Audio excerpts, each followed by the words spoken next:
Please join me in welcoming Senator Bernie Sanders.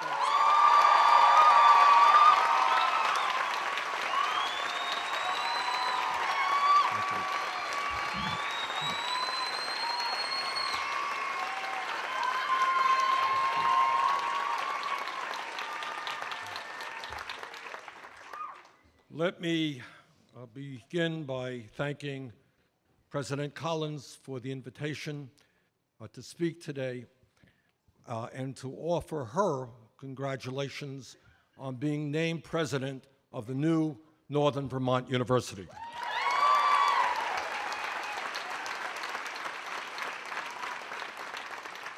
Next summer, when Johnson State merges with Lyndon State to become Northern Vermont University, the two campuses will be able to offer more courses, more student services, and learning opportunities.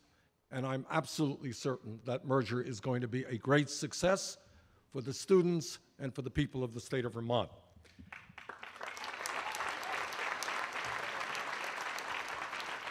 Let me also recognize some special guests, Lieutenant Governor David Zuckerman, and thank him for all the work he has done in so many areas. And Jeb Spaulding, who has served our state in many, many capacities, doing a great job. Jeb, thank you for what you do.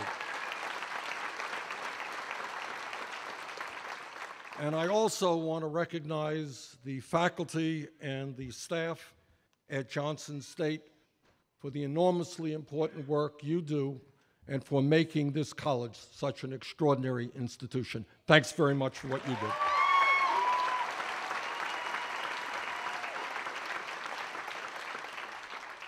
Let me acknowledge the parents who have struggled with their sons and daughters, who have figured out how to pay the bills, and who have stood by your kids.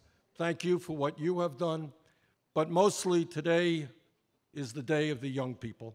Congratulations on your graduation, and my very best wishes to you in the coming years. Congratulations.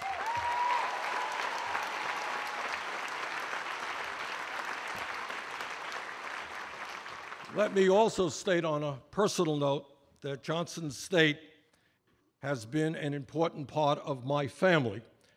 My oldest son, Levy, went here for a while, played on the basketball team. My oldest daughter, Heather, went here as well. My youngest daughter, Karina, who is here today, is now the director of the woodworking program here at Johnson.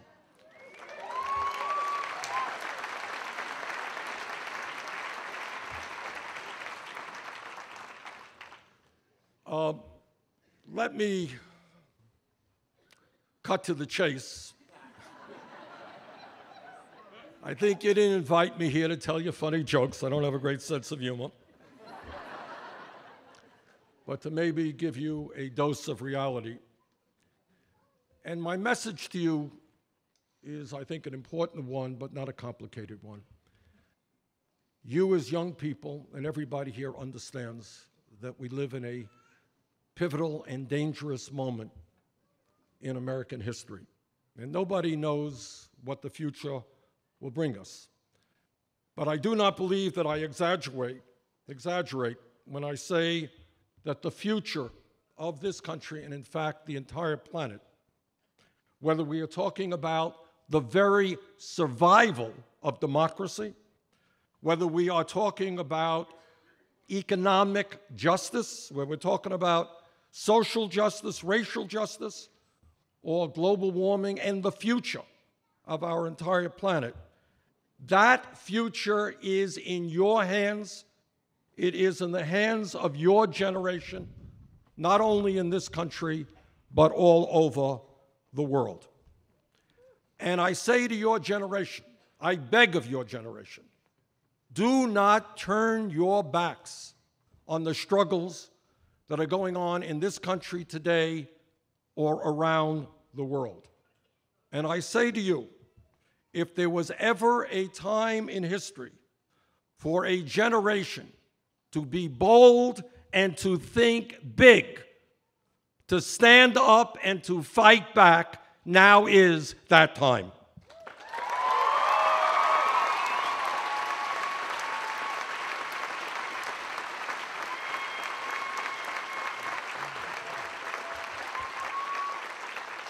Now, you may not know it by watching cable TV, but democracy, something that men and women in our state and all over the country have put their lives on the line to defend, and in some cases died for, democracy is not a spectator sport. Football is a spectator sport. Movies are something that we watch. Democracy is something that you and you and you get involved in. This is your country. Fight for it.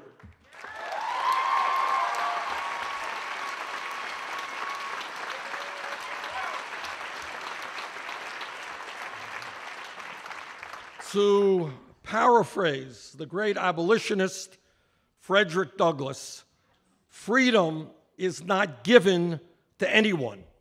It is taken, it is fought for.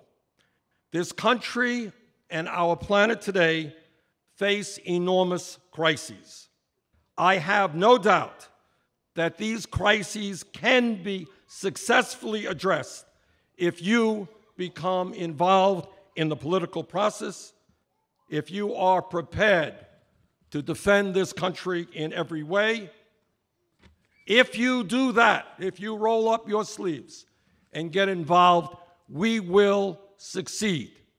But if you do not, and if you allow very wealthy, powerful, greedy special interest to dominate what goes on in this country, I worry very much about the future not only of our nation and the world, for future generations.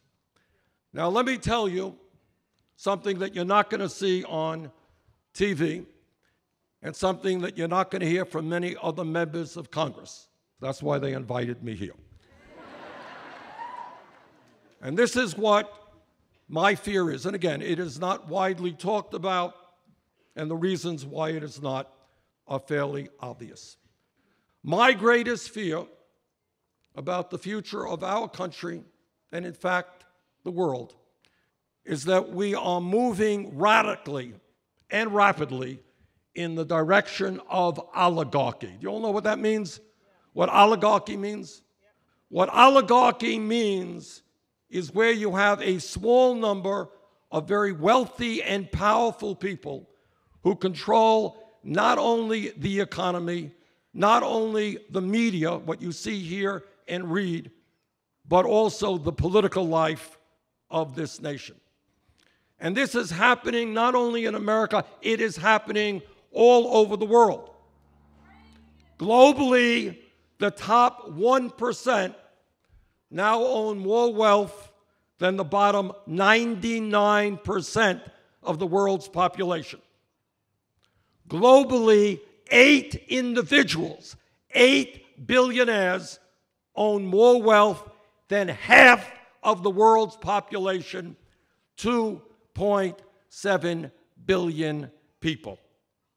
In other words, while billionaires are competing with each other about the size of their yachts or how many mansions they have, millions of children every year die from preventable illnesses, and hundreds of millions live in abysmal poverty with filthy water, terrible housing, and terrible education for their kids.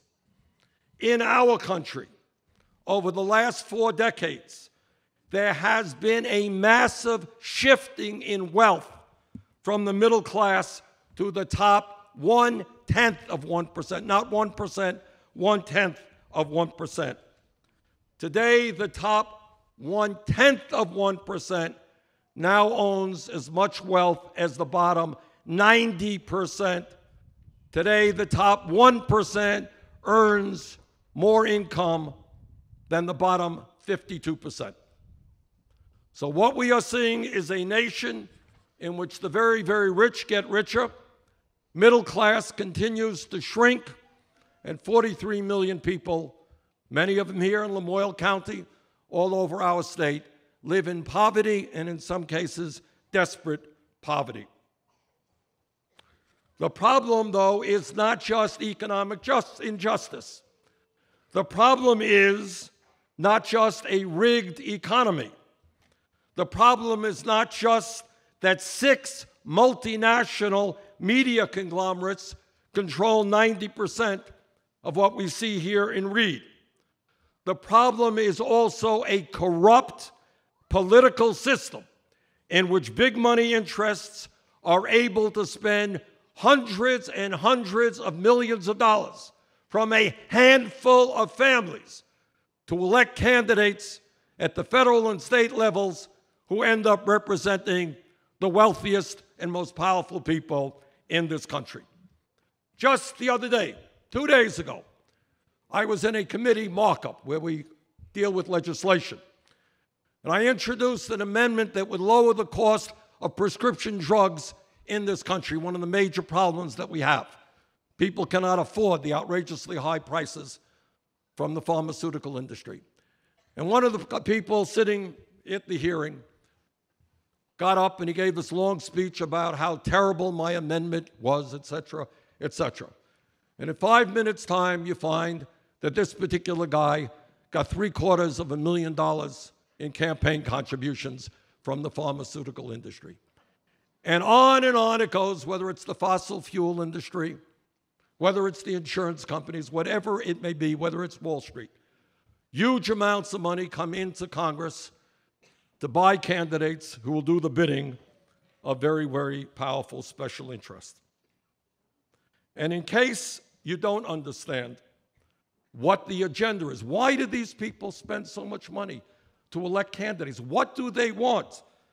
Well, what they want is more tax breaks for the very, very wealthiest people, people who are already phenomenally wealthy, while at the same time they want to cut back on programs that the middle class and working families desperately need. And by the way, that is exactly what the Trump agenda is about. To those of you who are here on Pell Grants, understand that the president's budget would make massive cuts in the Pell Grant program at a time when millions of our young people are desperately trying to be able to afford to go to college.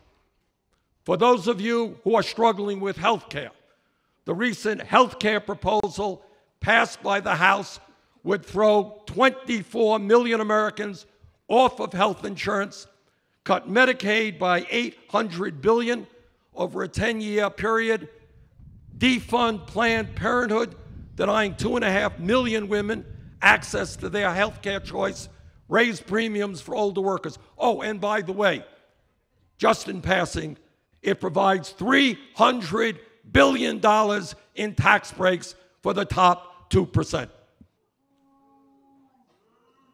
And when you talk about an agenda, when you talk about people in Congress wanting to cut the WIC program, you know what the WIC program is? That's a program that provides help to low-income pregnant women and their babies. Massive cuts. Want to cut the Meals on Wheels program, the program by which low-income senior citizens get one nutritious meal a day. Want to cut the Head Start program, after-school programs. But at the same time, they want to repeal the estate tax. The estate tax applies to the top 0.2%. If you repeal the estate tax, only 5,000 families will get $350 billion in tax breaks. The Walton family, wealthiest family in this country, would get a $50 billion tax break. Koch brothers family, $30 billion in tax breaks, and yet presumably we do not have the resources to end the disgrace of having the highest rate of childhood poverty of any major country on earth. So our job politically is to stand up from a moral basis and say, no, we are not going to give tax breaks to multi-billionaires and cut programs for working families, the elderly, the children, the sick, and the poor.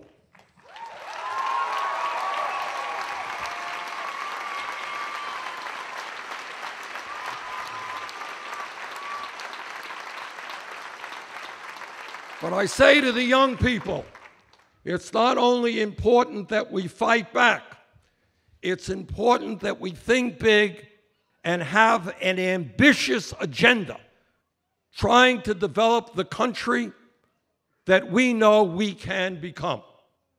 Right now, as many of you know, there's a civil war going on in Congress regarding health care. Do we repeal so-called Obamacare? My view is we're going to fight as hard as we can not to repeal it. We're going to improve it, not repeal it. But what all of you should know is you are living in the only major country on earth not to guarantee health care to all people as a right. That must be our goal.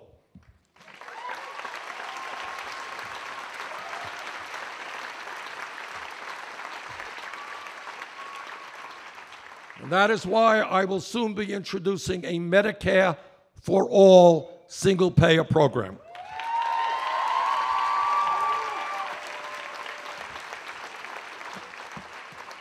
If we were here 10 years ago and somebody jumped up and they said, Bernie, the federal minimum wage of $7.25 an hour is a starvation wage, we should raise it to $15 an hour, the person next door would have said, you're crazy because you can't double the minimum wage. You're thinking too big. You're too radical.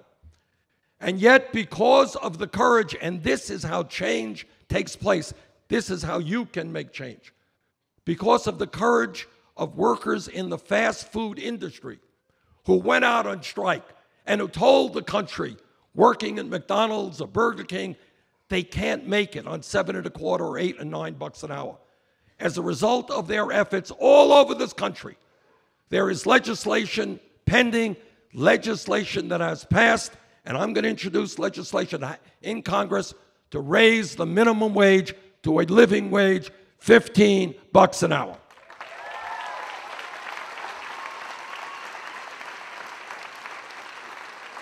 And by the way, when we talk about wages, we're going to end the disgrace of women making 79 cents on the dollar compared to men.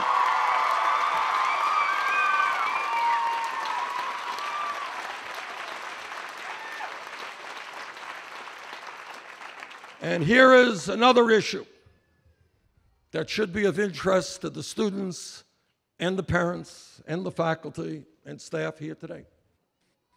We live in a highly competitive global economy. Everybody knows that. We will not succeed today or in the future unless we have the best educated workforce in the world. And there was a time, 25 years ago, we were number one in terms of the percentage of our people who graduated college. But today, because of soaring college costs, we are number 11. Not acceptable. And that is why I hope you will support legislation that I've introduced, which is beginning to gain a foothold in New York State and other states around the country to make public colleges and universities tuition free.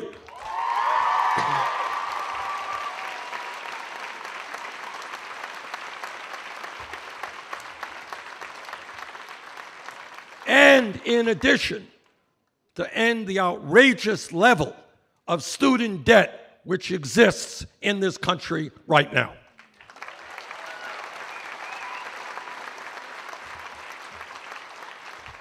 And when people say, well, how can we pay for it? Because it is an expensive proposition. You go ask the people in the Trump administration who want to give $350 billion in tax breaks to the top 0.2%. Yeah, we're not going to give them tax breaks. We're going to start asking them to start paying their fair share of taxes.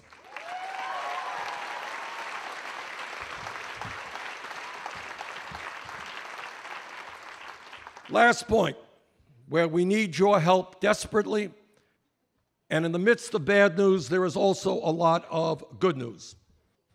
We have a president and an administration who believe that climate change is a hoax. Well, President Trump, again, you are very wrong.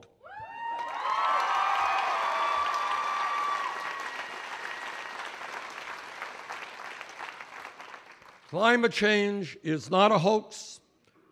Virtually the entire scientific community understands that it is real. It is caused by human activity. It's already causing devastating problems in our country and around the world. And despite the lies of the Trump administration and the fossil fuel industry, all over this country and here in Vermont, we are beginning the process to transform our energy system away from fossil fuel to energy efficiency and sustainable energy.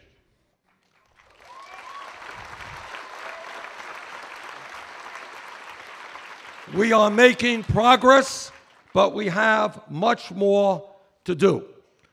100 years ago, the great genius Nikola Tesla predicted that electricity could be free, that it would be free.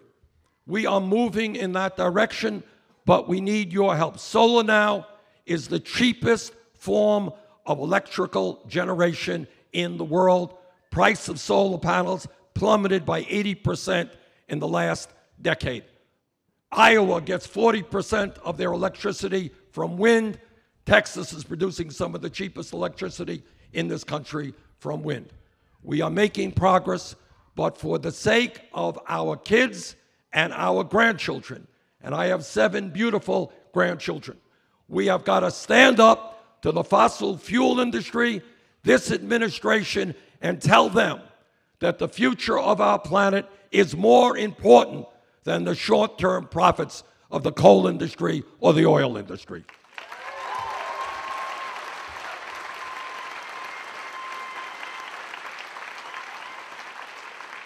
So let me simply conclude by congratulating the graduates here today and wishing you the best, but to beg of you, don't turn your backs on the difficulties and the complexities of the world in which you are living in. It is an easy thing to do.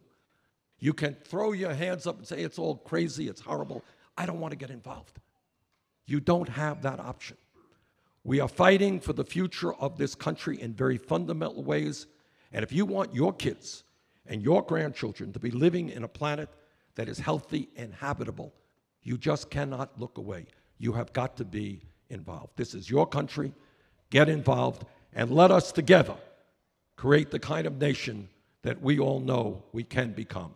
Thank you all very much.